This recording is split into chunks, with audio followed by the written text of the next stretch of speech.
오늘 함께할 작품은 사랑방 손님과 어머니입니다. 이 작품은 큰 사건도 없고 누군가의 인생을 뒤흔드는 선택도 없습니다. 그런데 이상하게 다 읽고 나면 마음 한쪽에 오래 남습니다. 누군가는 알고 있고 누군가는 눈치채고 있지만 아무도 말하지 않는 이야기. 오늘 이야기는 무슨 일이 일어났는가 보다 왜 그렇게 되었을까를 생각하게 만드는 작품입니다. 한 집에 머무는 손님, 그를 대하는 어머니, 그리고 그 모든 장면을 바라보는 한 아이의 눈. 지금 함께 만나볼까요? 사랑방 손님과 어머니. 주요섭 지음. 저는 올해 6살 난 여자아이입니다. 제 이름은 박옥희고요. 우리 집 식구라고는 세상에서 제일 예쁜 우리 어머니와 단 2식구뿐이랍니다. 아, 외삼촌을 깜빡했네요. 지금 중학교에 다니는 외삼촌은 어디를 그렇게 돌아다니시는지 집에는 끼니 때 외에는 별로 붙어있지를 않아 어떤 때는 한 주일씩 가도 외삼촌 코빼기도 못 보는 때가 많으니까요. 깜빡 잊어버리기도 하죠. 우리 어머니는 그야말로 세상에서 둘도 없이 곱게 생긴 우리 어머니는 올해 나이 24살인데 과부랍니다. 과부가 무엇인지 나는 잘 몰라도 하여튼 동리 사람들은 날더러 과부딸이라고들 부르니까 우리 어머니가 과부인 줄은 알죠. 남들은 다 아버지가 있는데 나만은 아버지가 없어요. 아버지가 없다고 아마 과부딸이라나 봐요. 외할머니 말씀을 들으면 우리 아버지는 내가 이 세상에 나오기 1달 전에 돌아가셨대요. 우리 어머니하고 결혼한 지는 1년 만이고요. 우리 아버지의 본집은 어디 멀리 있는데 마침 이 동리 학교에 교사로 오게 되었기 때문에 결혼 후에도 우리 어머니는 시집으로 가지 않고 여기 이 집을 사고 여기서 살다가 1년이 못 되어 갑자기 돌아가셨대요. 내가 세상에 나오기도 전에 아버지는 돌아가셨다니까 나는 아버지 얼굴도 못 배웠죠.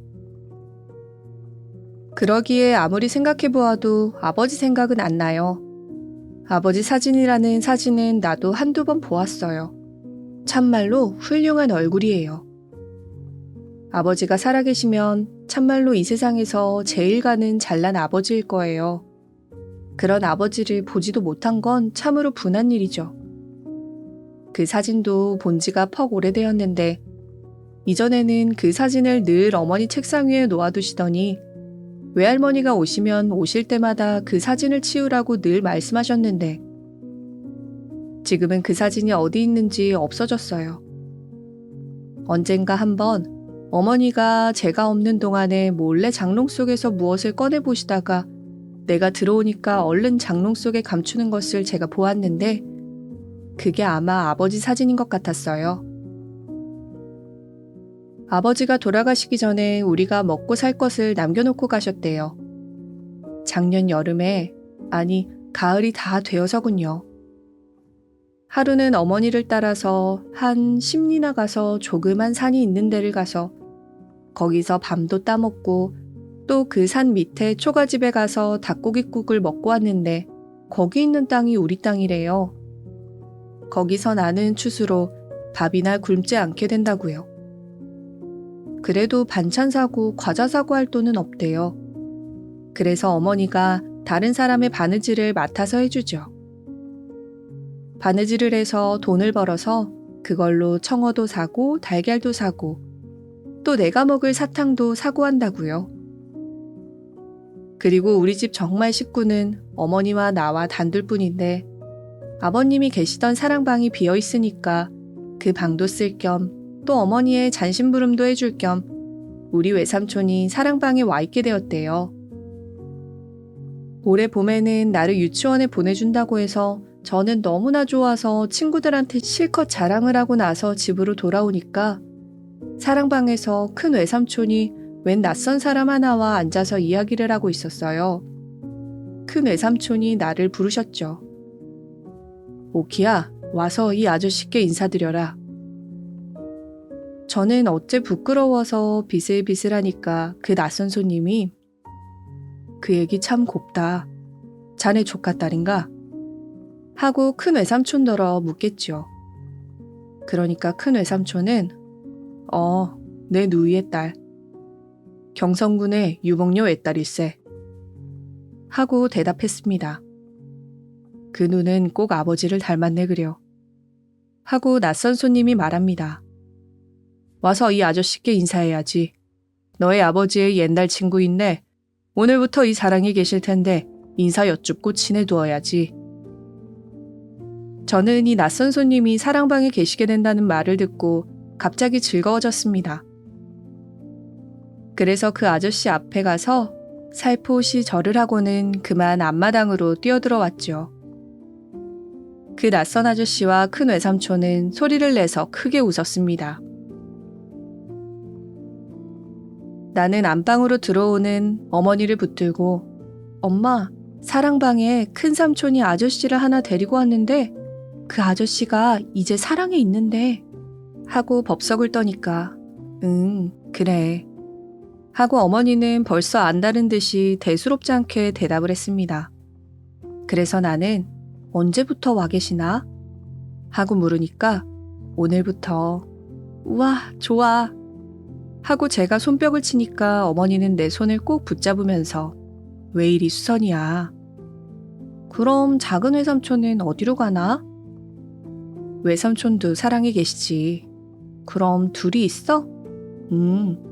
한 방에 둘이 있어? 왜? 장지문 닫고 외삼촌은 아랫방에 계시고 그 아저씨는 윗방에 계시고 그러지. 저는 그 아저씨가 어떤 사람인지는 몰랐으나 첫날부터 내게는 퍽 고맙게 굴고 저도 그 아저씨가 꼭 마음에 들었어요. 어른들이 저희끼리 말하는 것을 들으니까 그 아저씨는 돌아가신 우리 아버지와 어렸을 적 친구라고요. 어디 먼 데 가서 공부를 하다가 요새 돌아왔는데 우리 동리학교 교사로 오게 되었대요. 또 우리 큰애 삼촌과도 동무인데 이 동리에는 하숙도 별로 깨끗한 곳이 없고 해서 우리 사랑으로 와 계시게 되었다고요. 또 우리도 그 아저씨한테서 밥값을 받으면 살림의 보탬도 좀 되고 한다고요. 그 아저씨는 그림책들을 얼마든지 가지고 있어요. 내가 사랑방으로 나가면 그 아저씨는 나를 무릎에 앉히고 그림책들을 보여줍니다. 또 가끔 과자도 주고요. 어느 날은 점심을 먹고 이내 살그머니 사랑에 나가보니까 아저씨는 그때야 점심을 잡수셔요. 그래 가만히 앉아서 점심 드시는 걸 구경하고 있노라니까 아저씨가 오키는 어떤 반찬을 제일 좋아하니? 하고 물었습니다. 그래서 삶은 달걀을 좋아한다고 했더니 마침 상에 놓인 삶은 달걀 하나를 집어주면서 저더러 먹으라고 했어요. 저는 그 달걀을 벗겨 먹으면서 아저씨는 무슨 반찬이 제일 맛있어요? 하고 물으니까 그는 한참이나 빙그레 웃고 있더니 나도 삶은 달걀. 나는 좋아서 손뼉을 짝짝 치고 저랑 같네요. 그럼 가서 어머니한테 알려야지 하면서 일어나니까 아저씨가 꼭 붙들면서 그러지 말어 그러셨습니다. 그래도 저는 한번 마음을 먹은 다음엔 꼭 그대로 하고야 마는 성미이죠. 그래서 앞마당으로 뛰쳐들어가면서 엄마 사랑 아저씨도 나처럼 삶은 달걀을 제일 좋아한대 하고 소리를 질렀습니다. 떠들지 말어 하고 어머니는 눈을 흘기십니다. 그러나 사랑 아저씨가 달걀을 좋아하는 것이 내게는 썩 좋게 되었어요. 그것은 그 다음부터는 어머니가 달걀을 많이씩 사게 되었으니까요. 달걀 장수 노파가 오면 한꺼번에 10알도 사고 20알도 사고 그래선 두고두고 삶아서 아저씨 상에도 놓고 또 을에 나도 하나씩 주고 그랬습니다. 그뿐만 아니라 아저씨한테 놀러 나가면 가끔 아저씨가 책상 서랍 속에서 달걀을 한두 알 꺼내서 먹으라고 주셨어요. 그래서 그 다음부터는 나는 아주 실컷 달걀을 많이 먹었어요. 나는 아저씨가 아주 좋았어요. 하지만 외삼촌은 가끔 툴툴하는 때가 있었어요. 아마 아저씨가 마음에 안 드나 봐요. 아니, 그것보다도 아저씨 잔심부름을 꼭 외삼촌이 하게 되니까 그것이 싫어서 그러나 봐요. 한 번은 어머니와 외삼촌이 말다툼하는 것까지 내가 들었어요. 어머니가 야, 또 어디 나가지 말고 사랑에 있다가 선생님 들어오시거든 상 내가야지 하고 말씀하시니까 외삼촌은 얼굴을 찡그리면서 자기가 볼 일이 있는 날은 끼니 때에 안 들어오고 늦어진다며 툴툴거렸습니다. 그러니까 어머니는 그러니 어쩌겠니? 너밖에 사랑 출입할 사람이 어딨니? 누님이 좀 상 들고 나가구려. 요새 세상에 내외합니까? 어머니는 갑자기 얼굴이 발개지시고 아무 대답도 없이 그냥 외삼촌을 향하여 눈을 흘기셨습니다. 그러니까 외삼촌은 흥흥 웃으면서 사랑으로 나갔지요. 저는 유치원에 가서 노래도 배우고 춤도 배우고 했습니다. 유치원 여자 선생님이 풍금을 아주 썩 잘 타요. 그런데 우리 유치원에 있는 풍금은 우리 예배당에 있는 풍금과는 아주 다른데 퍽 조그마한 것이지만은 소리는 썩 좋습니다. 그런데 우리 집 윗간에도 유치원 풍금과 똑같이 생긴 것이 놓여 있는 것이 갑자기 생각이 났어요. 그래서 그날 나는 집으로 오는 길로 어머니를 끌고 윗간으로 가서 엄마, 이거 풍금 아니야? 하고 물으니까 어머니는 빙그레 웃으시면서 그렇단다. 그건 어떻게 알았니? 우리 유치원에 있는 풍금이 이거랑 똑같은데 뭐.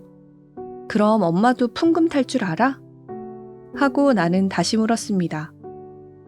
그건 내가 이태껏 한 번도 어머니가 이 풍금 앞에 앉은 것을 본 일이 없기 때문입니다.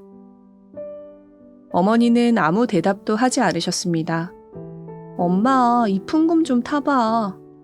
하고 재촉하니까 어머니 얼굴은 약간 흐려지면서 그 풍금은 너희 아버지가 날 사다 주신 거란다.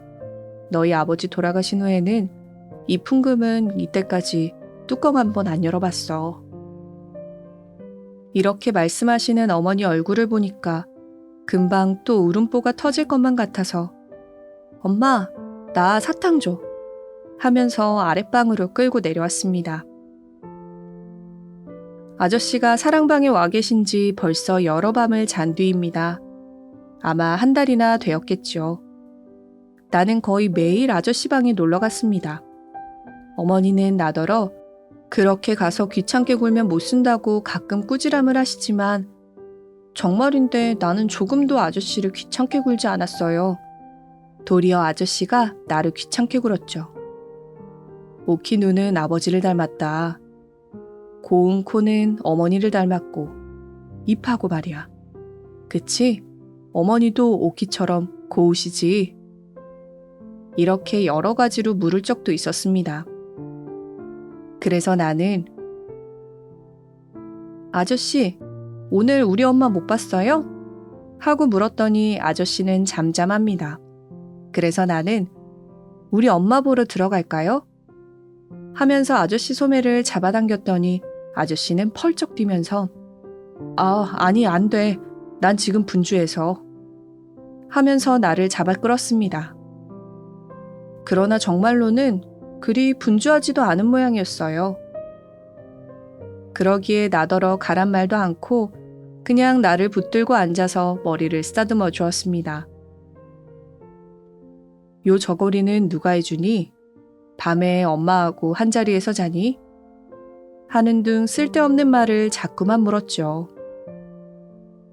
그러나 웬일인지 나를 그렇게 예뻐해주는 아저씨도 아랫방 외삼촌이 들어오면 갑자기 태도가 달라지죠. 이것저것 묻지도 않고 나를 꼭 껴안아 주지도 않고 점잖게 앉아서 그림책이나 보여주고 그랬습니다. 아마 아저씨가 우리 외삼촌을 무서워하나 봐요. 하여튼 어머니는 나더러 너무 아저씨를 귀찮게 한다고 어떤 때는 저녁 먹고 나서 나를 꼭 방 안에 가두어 두고 못 나가게 하는 때도 덜어 있었습니다. 그러나 조금 있다가 어머니가 바느질에 정신이 팔려서 골몰하고 있을 때 몰래 가만히 일어나서 나오죠. 그런 때에는 어머니가 내가 문 여는 소리를 듣고서야 퍼뜩 정신을 차려서 쫓아와 나를 붙들었습니다. 그러나 그런 때는 어머니는 고른내지 않으시고 이리 와서 머리 빗고 하고 끌어다가 머리를 다시 곱게 따아주셨습니다. 머리를 곱게 하고 가야지. 그렇게 되는 대로 하고 가면 아저씨가 흉보신다. 하시면서 또 어떤 때에는 머리를 다 따아주시고는 저고리가 이게 뭐야 하시면서 새 저고리를 내어주시는 때도 있었습니다. 어떤 토요일 오후였습니다. 아저씨는 나더러 뒷동산에 올라가자고 했습니다. 나는 너무나 좋아서 가자고 그러니까 아저씨가 들어가서 어머니께 허락받고 온 하십니다. 참 그렇습니다. 나는 뛰쳐들어가서 어머니께 허락을 맡았습니다. 어머니는 내 얼굴을 다시 세수시켜 주시고 머리도 다시 닦고 그러고 나서는 나를 으스러지도록 한번 몹시 껴안았다가 놓아주었습니다. 너무 오래 있지 말고 응? 하고 어머니는 크게 소리치셨습니다. 아마 사랑 아저씨도 그 소리를 들었을 거예요. 뒷동산에 올라가서는 정거장을 한참 내려다보았으나 기차는 지나가지 않았습니다. 나는 풀잎을 쭉쭉 뽑아보기도 하고 땅에 누운 아저씨의 다리를 꼬집어 보기도 하면서 놀았습니다. 한참 후에 아저씨 손목을 잡고 내려오는데 유치원 친구들을 만났습니다. 오키가 아빠하고 어디 갔다 왔구나? 하고 한 친구가 말했습니다. 그 아이는 우리 아버지가 돌아가신 줄도 모르는 아이였습니다. 나는 얼굴이 빨개졌습니다. 그때 나는 얼마나 이 아저씨가 정말 우리 아버지였더라면 하고 생각했는지 모릅니다. 나는 정말로 한 번만이라도 아빠 하고 불러보고 싶었습니다. 그리고 그날 그렇게 아저씨하고 손목을 잡고 골목골목을 지나오는 것이 어찌도 재미가 좋았는지요. 나는 대문까지 와서 난 아저씨가 우리 아빠면 좋겠어요. 하고 불쑥 말했습니다. 그랬더니 아저씨는 얼굴이 홍당무처럼 빨개져서 나를 몹시 흔들면서 그런 소리 하면 못 써. 하고 말하는데 그 목소리가 몹시 떨렸습니다. 나는 아저씨가 몹시 화가 난 것 같아 보여서 아무 말도 못하고 안으로 뛰어들어갔습니다. 어머니가 어디까지 갔다 왔니? 하고 나와 안으며 묻는데 나는 그만 대답도 못하고 훌쩍훌쩍 울었습니다. 어머니는 놀라서 오키야 왜 그러니? 응? 하고 자꾸만 물었지만 나는 아무 대답도 못하고 울기만 했습니다. 이튿날은 일요일이어서 나는 어머니와 함께 예배당회를 가려고 차리고 나서 어머니가 옷 갈아입는 동안 잠깐 사랑회를 나가보았습니다. 아저씨가 아직도 성이 났나? 하고 가만히 방 안을 들여다보았는데 책상에 앉아서 무엇을 쓰고 있던 아저씨가 내다보면서 빙그레 웃었습니다. 그 웃음을 보고 나는 마음을 놓았습니다. 아저씨가 지금은 성이 풀린 것이 확실하니까요. 아저씨는 나를 이리 보고 저리 보고 훑어보더니 오키 오늘 어디 가니? 예쁘게 차려입었네. 하고 물었습니다. 엄마하고 예배당 가요. 예배당에? 하고 나서 아저씨는 잠시 나를 멍하니 바라보더니 어느 예배당에? 하고 물었습니다. 요 앞에 예배당에 가죠 뭐. 요 앞이라니? 이때 안에서 오키야 하고 부드럽게 부르는 어머니 목소리가 들렸습니다. 나는 얼른 안으로 뛰어들어오면서 돌아다 보니까 아저씨는 또 얼굴이 빨갛게 화가 나 있었죠. 나원참 무슨 일로 요새는 아저씨가 그렇게 화를 내는지 잘 알 수가 없었습니다. 예배당에 가서 찬미하고 기도하다가 기도하는 중간에 갑자기 나는 혹시 아저씨도 예배당에 오지 않았나? 하는 생각이 나서 눈을 뜨고 고개를 들어 남자석을 바라보았습니다. 그랬더니 바로 거기에 아저씨가 와서 앉아 있는 것이었습니다. 그런데 아저씨는 어른이면서도 눈 감고 기도하지 않고 우리 아이들처럼 눈을 뻔히 뜨고 여기저기 두리번 바라봅니다.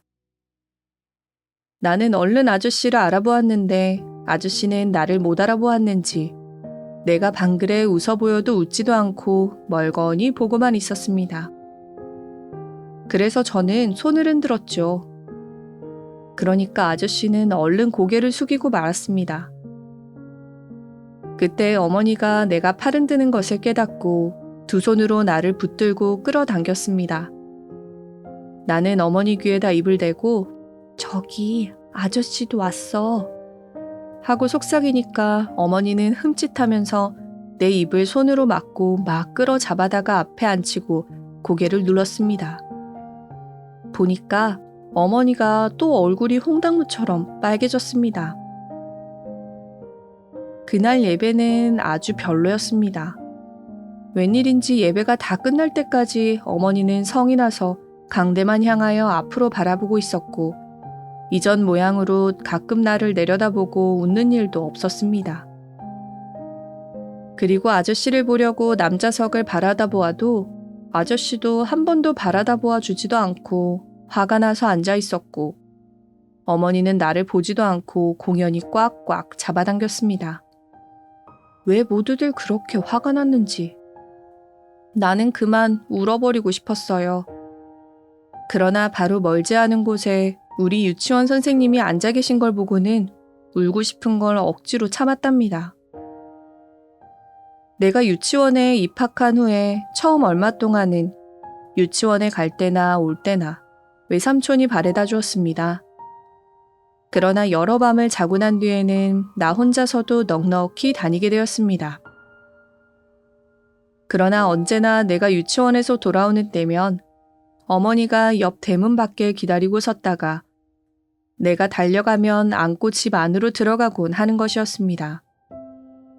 그런데 하루는 어쩐 일인지 어머니가 대문간에 보이지를 않았습니다. 물론 머릿속으로는 아마 외할머니 댁에 가셨나 보다 하고 생각했지만 하여튼 내가 돌아왔는데 문간에서 기다리지 않고 집을 떠났다는 것이 몹시 속상했습니다. 그래서 속으로 오늘은 엄마를 좀 골려줘야겠어 하고 생각하고 있는데 옆 대문 밖에서 얘가 벌써 왔나? 하고 어머니 목소리가 들리더군요.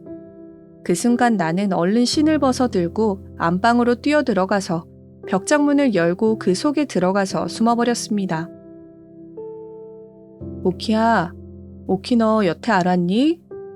하는 어머니 목소리가 바로 뜰에서 나더니 아직 안 왔나 보네 하면서 밖으로 나가는 모양이었습니다. 나는 재미가 나서 혼자 흐흐 웃었습니다. 한참을 있더니 집에서는 온통 야단이 났습니다. 어머니 목소리도 들리고 외할머니 목소리도 들리고 외삼촌 목소리도 들렸습니다.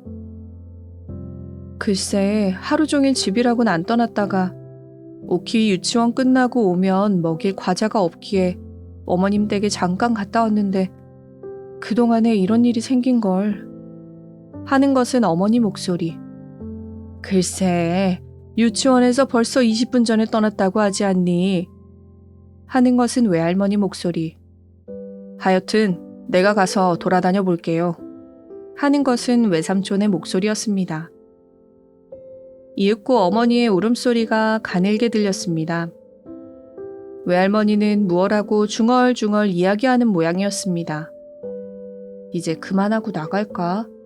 하고도 생각했으나 지난 주일날 예배당에서 화냈던 안갚음을 해야지 하는 생각이 나서 나는 그냥 벽장 안에 누워 있었습니다.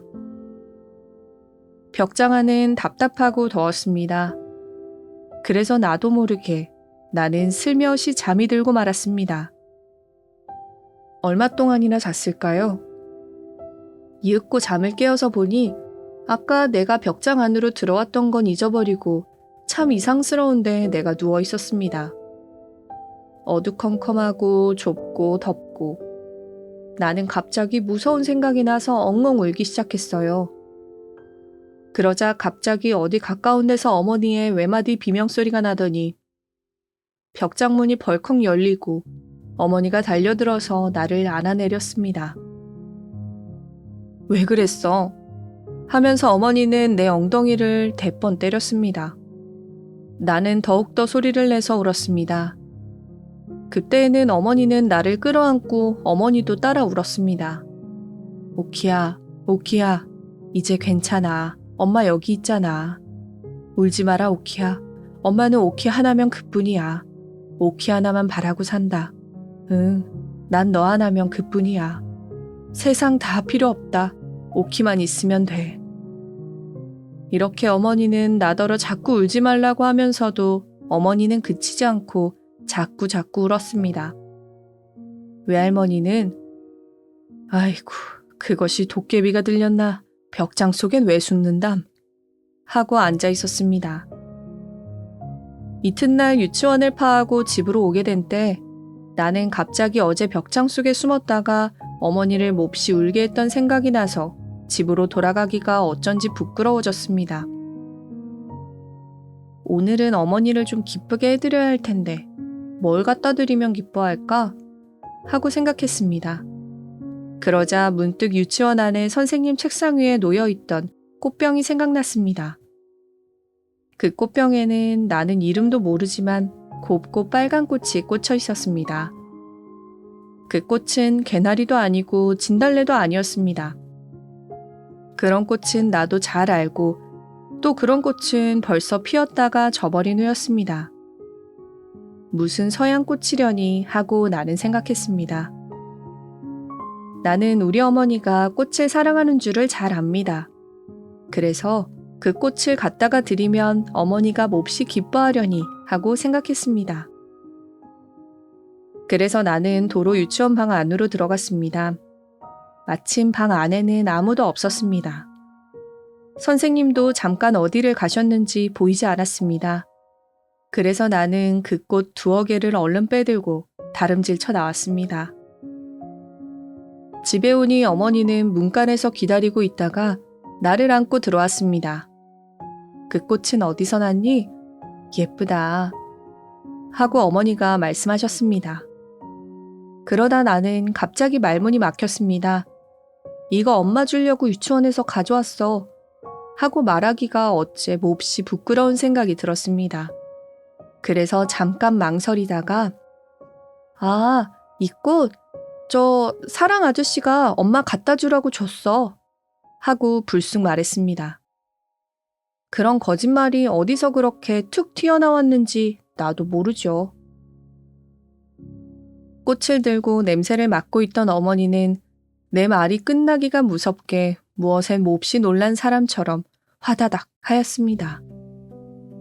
그러고는 금시에 어머니 얼굴이 그 꽃보다도 더 빨갛게 되었습니다. 그 꽃을 든 어머니 손가락이 파르르 떠는 것을 나는 보았습니다. 어머니는 무슨 무서운 것을 생각하는 듯이 방 안을 휘 한번 둘러보시더니 오키야, 그런 걸 받아오면 안 돼. 하고 말하는 목소리는 몹시 떨렸습니다. 나는 꽃을 그렇게도 좋아하는 어머니가 이 꽃을 받고 그렇게 화를 낼 줄은 참으로 뜻밖이었습니다. 어머니가 그렇게도 성을 내는 걸 보니까 그 꽃을 내가 가져왔다고 그러지 않고 아저씨가 주더라고 거짓말을 한 것이 참 잘 되었다고 나는 속으로 생각했습니다. 어머니가 성을 내는 까닭을 나는 모르지만 하여튼 성을 낼 바에는 내게 내는 것보다 아저씨에게 내는 게 저에게는 나았기 때문입니다. 한참 있더니 어머니는 나를 방 안으로 데리고 들어와서 오키야, 너 이 꽃 얘기 아무한테도 하지 말아라, 응? 하고 타일러 주었습니다. 나는 응 하고 대답하면서 고개를 여러 번 까딱까딱 했습니다. 어머니가 그 꽃을 곧 내다버릴 줄로 나는 생각했습니다마는 내버리지 않고 꽃병에 꽂아서 풍금 위에 놓아두었습니다. 아마 여러 밤 자도록 그 꽃은 거기 놓여 있어서 마지막에는 시들었습니다. 꽃이 다시 들자 어머니는 가위로 그 대는 잘라버리고 꽃만은 찬송가 갈피에 곱게 끼워두었습니다.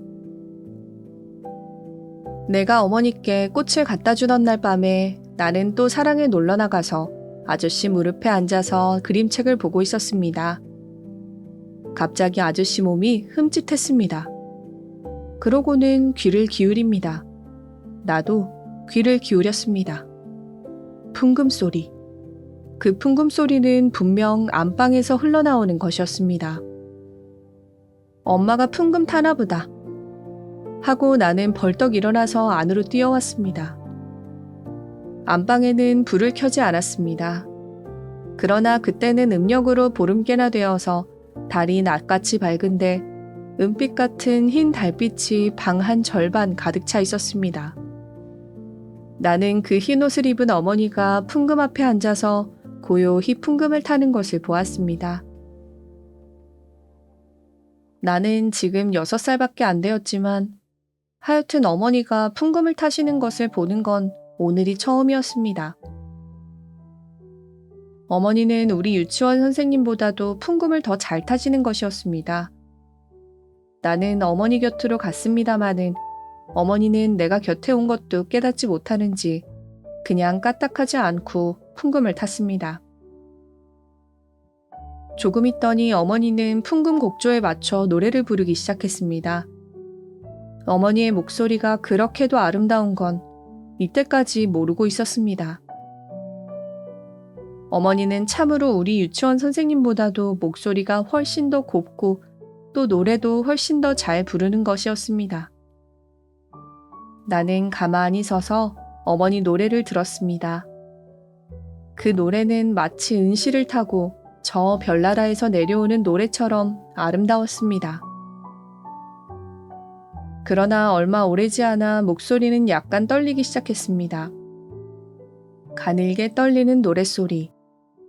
그에 따라 풍금의 가는 소리도 바르르 떠는 듯 했습니다.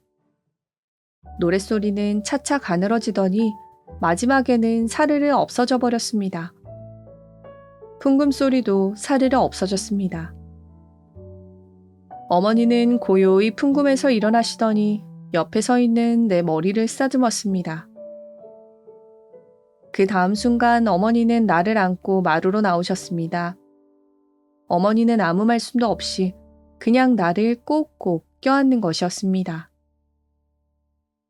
달빛을 받은 내 어머니 얼굴은 몹시도 새하얗다고 생각했습니다. 우리 어머니는 참으로 천사 같다고 생각했습니다.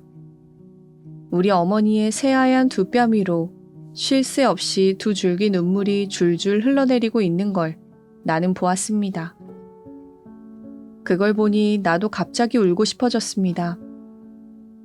어머니, 왜 울어? 하고 나도 훌쩍거리며 물었습니다. 오키야, 응?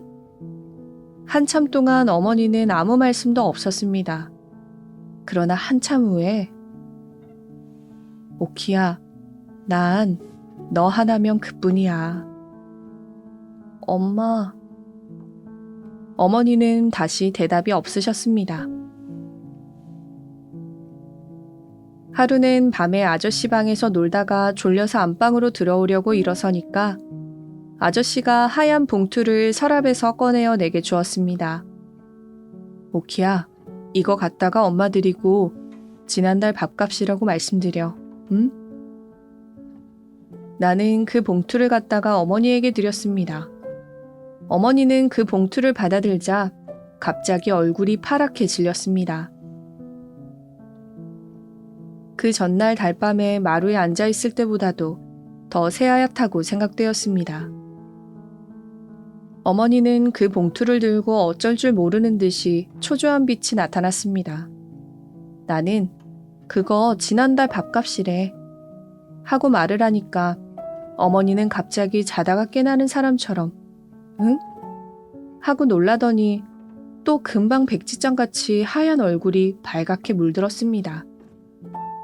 봉투 속으로 들어갔던 어머니의 파들파들 떨리는 손가락이 지전을 몇 장 끌고 왔습니다. 어머니는 입술에 약간 웃음을 띠면서 후 하고 한숨을 쉬었습니다. 그러나 그것도 잠깐. 다시 어머니는 무엇에 놀랐는지 흠칫하더니 금방 얼굴이 다시 새하얘지고 입술이 바르르 떨렸습니다. 어머니의 손을 바라다 보니 거기에는 지전 몇 장 외에 네모로 접은 하얀 종이가 한 장 잡혀 있는 것이었습니다.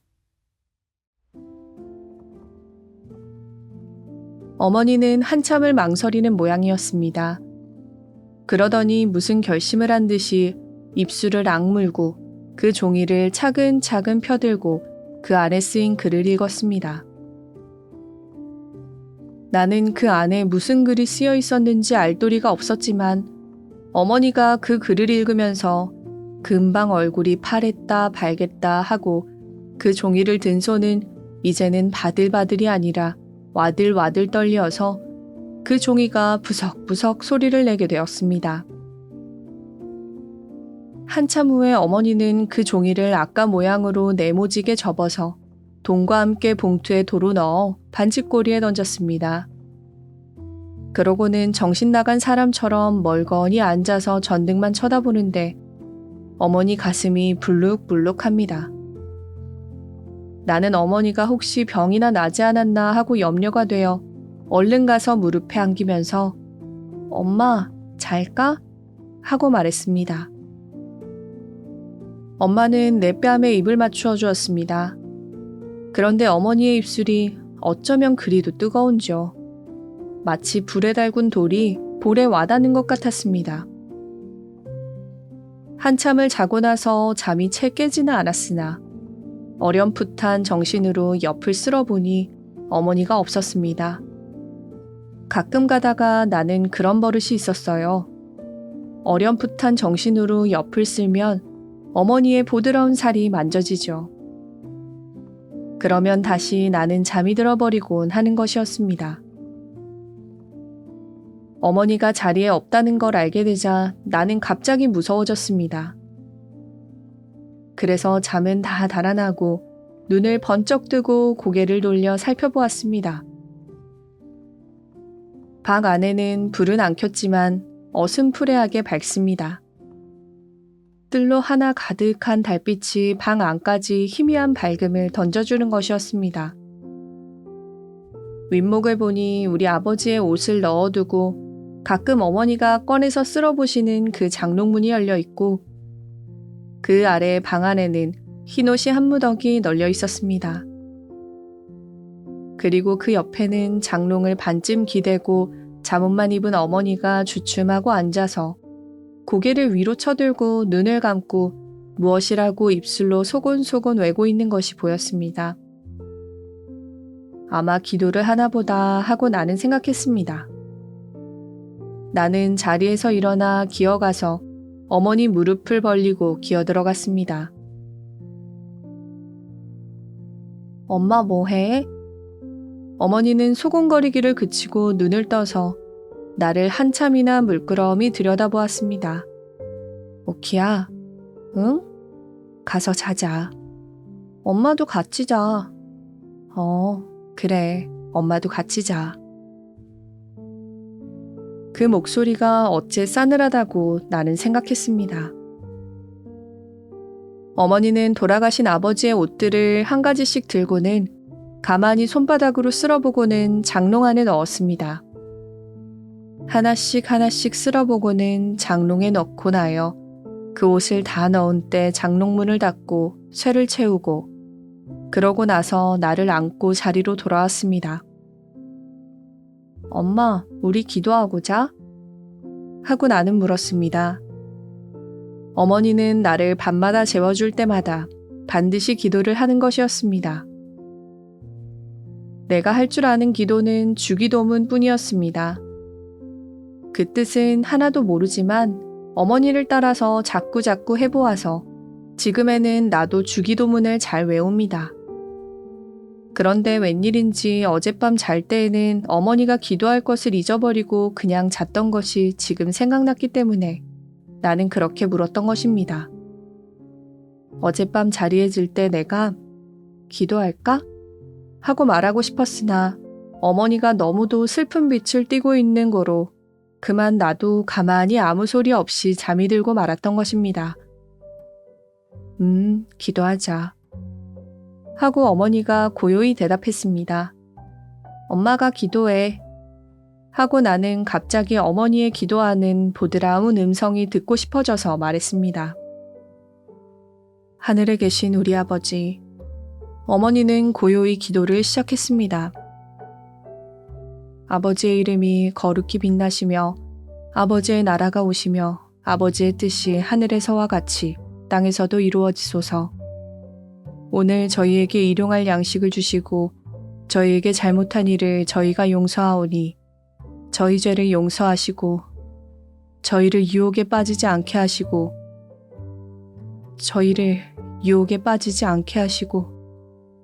이렇게 어머니는 자꾸 되풀이했습니다. 나도 지금은 막히지 않고 줄줄 외는 주 기도문을 글쎄 어머니가 막히다니 참으로 우스운 일이었습니다.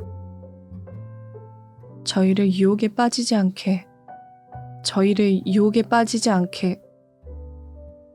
하고 자꾸만 되풀이하는 것을 나는 참다 못해서 엄마, 내가 마저 할게 하고 악에서 구하소서 하고 내가 끝을 마쳤습니다. 어머니는 한참이나 가만히 있다가 오랜 후에야 겨우 아멘 하고 속삭였습니다. 요새 와서 어머니의 하는 일이란 참으로 알 수가 없는 노릇입니다. 어떤 때는 어머니도 퍽 유쾌하셨습니다. 밤에 때로는 풍금도 타고 또 때로는 찬송가도 부르고 그러실 때에는 나는 너무도 좋아서 가만히 어머니 옆에 앉아서 듣습니다. 그러나 가끔 그 독창은 소리 없는 울음으로 끝을 맺을 때가 많은데 그럴 때면 나도 따라서 울었습니다. 그러면 어머니는 나를 안고 내 얼굴에 돌아가면서 무수히 입을 맞춰주면서 엄마는 오키 하나면 그뿐이야 하시면서 언제까지나 우시는 것이었습니다. 어떤 일요일날 유치원 방학하고 난 그 이튿날이었어요. 그날 어머니는 갑자기 머리가 아프시다고 예배당회를 그만두었습니다. 사랑에는 아저씨도 어디 나가고 외삼촌도 나가고 집에는 어머니와 나와 단둘이 있었는데 머리가 아프다고 누워 계시던 어머니가 갑자기 나를 부르시더니 오키야, 너 아빠가 보고 싶니? 하고 물으셨습니다. 응, 우리도 아빠 하나 있었으면 하고 나는 어리광을 부려가면서 대답을 했습니다. 한참 동안을 어머니는 아무 말씀도 아니하시고 천장만 바라다 보시더니 오키야, 오키 아버지는 오키가 세상에 나오기도 전에 돌아가셨단다. 오키도 아빠가 없는 건 아니지. 그저 일찍 돌아가셨어. 오키가 이제 아버지를 새로 또 가지면 세상이 욕을 한단다. 오키는 아직 철이 없어서 모르지만 세상이 욕을 한단다. 사람들이 욕을 해. 오키 어머니는 나쁜 사람이다 이러고 세상이 욕을 해. 오키 아버지는 죽었는데 오키는 아버지가 또 하나 생겼대. 이러고 세상이 욕을 한단다. 그렇게 되면 오키는 언제나 손가락질 받고 오키는 커서 시집도 좋은데 못 가고 오키가 공부를 해서 훌륭하게 돼도 사람들이 욕을 한단다. 이렇게 어머니는 혼잣말 하시든 드문드문 말씀하셨습니다. 그러고는 한참 있더니 오키야 하고 또 부르십니다. 응? 오키는 언제나 내 곁을 안 떠날 거야. 그치? 오키는 언제나 엄마하고 같이 살 거야. 오키는 엄마가 늙어서 꼬부랑 할머니가 되어도 그래도 오키는 엄마하고 같이 살지. 오키가 유치원 졸업하고 또 초등학교 졸업하고 중학교 졸업하고 또 대학교 졸업하고 오키가 우리나라에서 제일 훌륭한 사람이 돼도 그래도 오키는 엄마하고 같이 살지. 오키는 엄마를 얼만큼 사랑하니? 이만큼. 나는 두 팔을 쫙 벌려 보였습니다. 응? 얼만큼? 그만큼? 그래, 언제나 오키는 엄마만 사랑하지. 그리고 공부도 잘하고, 그리고 훌륭한 사람이 되고. 나는 어머니의 목소리가 떨리는 것으로 보아 어머니가 또 울까봐 겁이 나서 엄마, 이만큼 하면서 두 팔을 쫙쫙 벌렸습니다.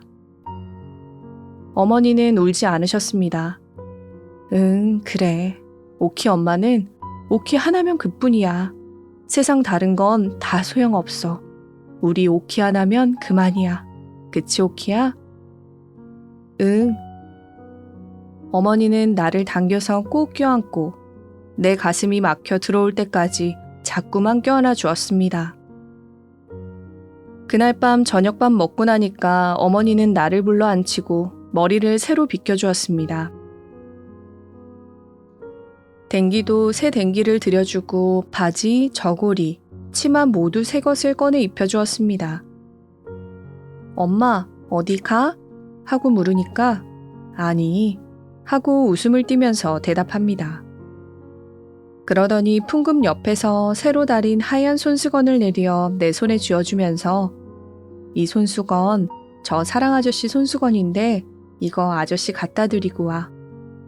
오래 있지 말고 손수건만 갖다 드리고 얼른 와, 알겠지? 하고 말씀하셨습니다. 손수건을 들고 사랑으로 나가면서 나는 접어진 손수건 속에 바스락거리는 종이가 들어있는 것처럼 생각되었습니다마는 그것을 펴보지 않고 그냥 갖다가 아저씨에게 주었습니다. 아저씨는 방에 누워있다가 벌떡 일어나서 손수건을 봤는데 웬일인지 아저씨는 이전처럼 나보고 빙그레 웃지도 않고 얼굴이 몹시 파래졌습니다. 그러고는 입술을 질근질근 깨물면서 말 한마디 안 하고 그 수건을 받았습니다. 나는 어째 이상한 기분이 들어서 아저씨 방에 들어가 앉지도 못하고 그냥 되돌아서 안방으로 돌아왔습니다. 어머니는 풍금 앞에 앉아 무엇을 그리 생각하는지 가만히 있었습니다. 나는 풍금 옆으로 가서 가만히 그 옆에 앉아 있었습니다. 이윽고 어머니는 조용조용히 풍금을 타십니다. 무슨 곡조인지는 몰라도 어째 구슬프고 고즈넉한 곡이었습니다. 밤이 늦도록 어머니는 풍금을 타셨습니다. 그 구슬프고 고즈넉한 곡조를 계속하고 또 계속했습니다. 여러 밤을 자고 난 어떤 날 오후에 나는 오래간만에 아저씨 방에 나가보았습니다. 그런데 아저씨가 짐을 싸느라고 분주했습니다. 내가 아저씨에게 손수건을 갖다 드린 다음부터는 웬일인지 아저씨가 나를 보아도 언제나 퍽 슬픈 사람, 무슨 근심이 있는 사람처럼 아무 말도 없이 나를 물끄러미 바라다만 보고 있는 고로 나도 그리 자주 놀러 나오지 않았던 것입니다. 그랬었는데 이렇게 갑자기 짐을 꾸리는 것을 보고 나는 놀랐습니다. 아저씨, 어디 가요? 응, 멀리 간단다. 언제? 오늘. 기차 타고요? 응, 기차 타고. 갔다가 언제 또 와요? 아저씨는 아무 대답도 없이 서랍에서 예쁜 인형을 하나 꺼내서 내게 주었습니다. 오키야, 이거 가져. 오키는 아저씨 가면 금방 잊어버리고 말겠지? 나는 갑자기 슬퍼졌습니다. 그래서 아니요 하고 얼른 대답하고 인형을 안고 안으로 들어왔습니다. 엄마, 이거 봐. 아저씨가 이거 다 줬어. 아저씨가 오늘 기차 타고 멀리 간대. 하고 내가 말했으나 어머니는 대답이 없으셨습니다. 엄마, 아저씨 왜 가? 학교 방학했으니까 가지. 어디로 가? 아저씨 집으로 가지 어디로 가. 갔다가 또 와? 어머니는 대답이 없으십니다. 난 아저씨 가는 거 싫은데 하고 입을 쫑긋했으나 어머니는 그 말은 대답 않고 오키야, 벽장에 가서 달걀 몇 알 남았는지 봐 하고 말씀하셨습니다. 나는 깡충깡충 방 안으로 들어갔습니다. 달걀은 6알이었습니다. 6알 하고 나는 소리쳤습니다. 응, 다 가지고 이리 나와. 어머니는 그 달걀 6알을 다 삶았습니다. 그 삶은 달걀 6알을 손수건에 싸놓고 또 종이에 소금을 싸서 한 귀퉁이에 넣었습니다. 오키야, 너 이거 갖다 아저씨 드리고 가시다가 기차 안에서 잡수시라고 말씀드려. 그날 오후에 아저씨가 떠나간 다음 나는 방에서 아저씨가 준 인형을 업고 자장자장 잠을 재우고 있었습니다. 어머니가 부엌에서 들어오시더니 오키야, 우리 뒷동산에 바람이나 쐬러 올라갈까?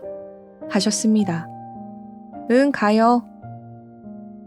하면서 나는 좋아했습니다. 잠깐 다녀올 테니 집을 보고 있으라고 외삼촌에게 이르고 어머니는 내 손목을 잡고 나섰습니다. 엄마, 나 저 아저씨가 준 인형 가지고 가? 그러렴. 나는 인형을 안고 어머니 손목을 잡고 뒷동산으로 올라갔습니다. 뒷동산에 올라가면 정거장이 빤히 내려다 보입니다. 엄마, 저 정거장 봐. 기차는 없네. 어머니는 아무 말씀도 없이 가만히 서 계십니다. 사르르 바람이 와서 어머니 모시 치맛자락을 산들산들 흔들어 주었습니다. 그렇게 산 위에 가만히 서 있는 어머니는 다른 때보다도 더 한층 예쁘게 보였습니다. 저편 산모퉁이에서 기차가 나타났습니다. 기차 온다. 하고 나는 좋아서 소리쳤습니다. 기차는 정거장에 잠시 머물더니 금방 삐익 하고 소리를 지르면서 움직였습니다. 기차 떠난다 하면서 나는 손뼉을 쳤습니다. 기차가 저편 산모퉁이 뒤로 사라질 때까지, 그리고 그 굴뚝에서 나는 연기가 하늘 위로 모두 흩어져 없어질 때까지 어머니는 가만히 서서 그것을 바라다 보았습니다. 뒷동산에서 내려오자 어머니는 방으로 들어가시더니 이때까지 뚜껑을 늘 열어두었던 풍금 뚜껑을 닫으셨습니다. 그리고는 거기 자물쇠를 채우고 그 위에다가 이전 모양으로 반지꼬리를 얹어 놓으십니다. 그러고는 그 옆에 있는 찬송가를 맥없이 들고 뒤적뒤적 하시더니 빼빼 마른 꽃송이를 그 갈피에서 집어내시고 오키야, 이거 내다 버려라 하고 그 마른 꽃을 내게 주었습니다. 그 꽃은 내가 유치원에서 갔다가 어머니께 드렸던 그 꽃입니다. 그러자 옆대문이 삐걱하더니 달걀 사세요 하고 매일 오는 달걀 장수 노파가 달걀 광주리를 이고 들어왔습니다. 이제 우리 달걀 안 사요. 달걀 먹는 사람이 없어서요. 하시는 어머니 목소리는 힘이 하나도 없었습니다. 나는 어머니의 이 말씀에 놀라서 때를 좀 써보려 했으나 석양에 빤히 비치는 어머니 얼굴을 볼 때 그 용기가 없어지고 말았습니다. 그래서 아저씨가 주신 인형 귀에다가 내 입을 대고 가만히 속삭였습니다. 얘, 우리 엄마가 거짓말을 썩 잘한다. 내가 달걀 좋아하는 거 잘 알면서 먹을 사람이 없다고 하네. 때를 좀 쓰고 싶긴 한데 우리 엄마 얼굴을 좀 봐. 어쩌면 저렇게 새파래졌을까? 아마 어디가 아프신가 봐. 라고요. 이 작품을 오늘 다시 읽어보면서 우리는 자연스럽게 불편한 질문 앞에 서게 됩니다. 왜 이 사람들은 솔직해지지 못했을까? 왜 마음을 알면서도 아무도 한 발을 내딛지 않았을까? 하지만 이 질문은 곧 이렇게 바뀝니다. 그 시대에 과연 그럴 수 있었을까? 사랑방송님과 어머니가 쓰인 1930년대는 개인의 감정보다 도덕과 체면, 사회적 시선이 먼저였던 시대였다고 합니다. 특히 여성에게 사랑은 선택이 아니라 침묵과 인내로 관리해야 할 감정이었습니다. 어머니는 감정을 모르는 사람이 아니었습니다. 오히려 너무 잘 알기에 그 감정을 행동으로 옮기지 않았습니다. 그 선택은 소극적이어서가 아니라 그 시대가 허락한 최선의 책임감이었을지도 모릅니다. 이 작품에서 돋보이는 점은 그 이야기를 아이의 시선으로 전한다는 데 있습니다. 아이의 눈은 판단하지 않습니다. 그래서 독자는 누구도 쉽게 비난할 수 없게 됩니다. 주여섭 작가는 이 작품에서 누군가를 비극의 가해자나 피해자로 만들지 않았습니다. 대신 시대가 사람의 마음을 어떻게 조심스럽게 가두는지를 보여주고 있습니다. 주여섭 작가는 일제강점기라는 격동의 시대 속에서도 크게 외치기보다 일상의 정서와 인간의 내면을 섬세하게 포착한 작가입니다. 그의 문장은 담담하지만 그 안에는 늘 사람을 이해하려는 시선이 깔려 있습니다. 하지만 이 이야기는 슬프기만 하지는 않습니다.